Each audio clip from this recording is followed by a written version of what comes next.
ছিল বিপ্লব দেব সরকার, তো সেটাকে নিয়ে আপনার কি বক্তব্য থাকবে? এটা একটা হঠকারী সিদ্ধান্ত, অগণতান্ত্রিক সিদ্ধান্ত, অসাংবিধানিক সিদ্ধান্ত। আস্থা একমাত্র টেস্ট হয় ফ্লোরে আস্থা ভোটের জন্য যায়। আর দলীয়ভাবে যদি আস্থা নিতে হয় সেটা দলের পরিষদীয় দল আছে ওনাদের সেইখানে আস্থা নিতে হয়। পরিষদীয় দলের মিটিংয়ে দেখে উনি যাচাই করতে পারেন ওনার প্রতি আস্থা আছে কিনা।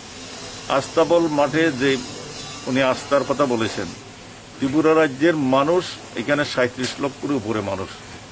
আস্থা বলে আপনি যদি জোর করে বলুনও সেখানে 50,000 লোকের বেশি স্থান হয় না। সুতরাং 50,000 লোক সেখানে দাঁড়িয়ে যদি ওনার প্রতি সমর্থনও জানায়, সেটাকে বলা যাবে না যে ত্রিপুরা রাজ্যের 37 লক্ষ লোক ওনার প্রতি আস্থা জানিয়েছে।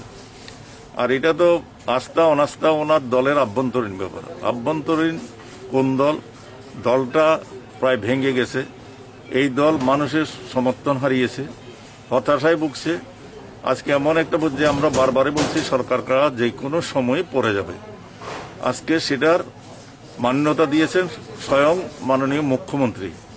উনি যখন বলেছেন আমি যাচাই করব আমার সরকার চায় কিনা, মানুষ আমার নেতৃত্বে সরকার চায় কিনা, উনি নিজেই এখন এটা পরিষ্কার করে দিয়েছেন যে উনি নিজেও সন্দিহান ওনার প্রতি সমর্থন আছে কিনা মানুষের।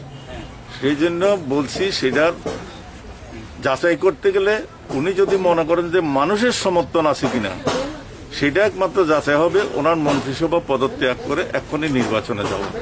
নির্বাচনে গেলে পরে মানুষ যদি ওনাকে আবার ভোট দিয়ে নির্বাচিত করেন বিজেপি সরকারকে, বিজেপি দলকে, তাহলে বলতে পারবেন আমার প্রতি আস্থা আছে। এবং আমি নিশ্চিত এবং আমি বিশ্বাস করি বিজেপির থেকে মানুষ সরে গেছে, মানুষ চাইছে এটার পতন, এবং সেই পতনে শুরু হয়ে গেছে 13 তারিখে সমাবেশের ডাক দিয়ে মাননীয় মুখ্যমন্ত্রী সেই পতনের সূচনা করে দিয়েছেন।